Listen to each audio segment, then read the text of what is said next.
உள்ளூரில் இருக்கின்ற ஒவ்வொருவரையும் பார்த்தால் இவர் நமது இயக்கத்திற்கு ஆதரவானவர், இவர் எதிர்கட்சி இயக்கத்திற்கு ஆதரவானவர், இவர் நடுநிலை வாக்காளர் என்று நீங்கள் அவரை பார்க்கின்ற போதே சொல்கின்ற அளவுக்கு அவர்களோடு பணியாற்றுகின்றீர்கள். அப்படி தேர்தலில் பணியாற்றி இருக்கின்றீர்கள்.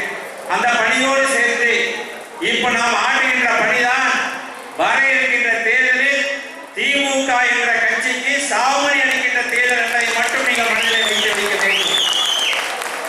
இந்த முறை நாம் கஷ்டப்பட்டு எதிரையோ மாண்புமிகு அம்மாவுடைய 6வது முறையாக நாம் முதல்வராக்கி விட்டோம் என்று சொன்னால் திராவிட முன்னேற்ற கழகம் என்ற ஒரு கழகமே இல்லாமல் உருவாக்கி விடலாம். ஏன் என்று சொன்னால் அவர்கள் நமது இயக்கத்தை கொண்டவர்கள் அல்ல. அவர்கள் கொள்ளையடிக்க வேண்டும் என்ற ஒரே நோக்கத்தோடு தான் ஆட்சிக்கு வர வேண்டும் என்று நினைக்கின்றார்கள். ஆனால் இங்கே இருக்கின்ற தொண்டர்கள் தியாகத்திற்காக இந்த அனைத்து இந்திய அண்ணா திராவிட முன்னேற்ற கழகம் என்றாலே புரட்சித் தலைவர் எம்ஜிஆர் இருக்கின்ற போதும் சரி, நமது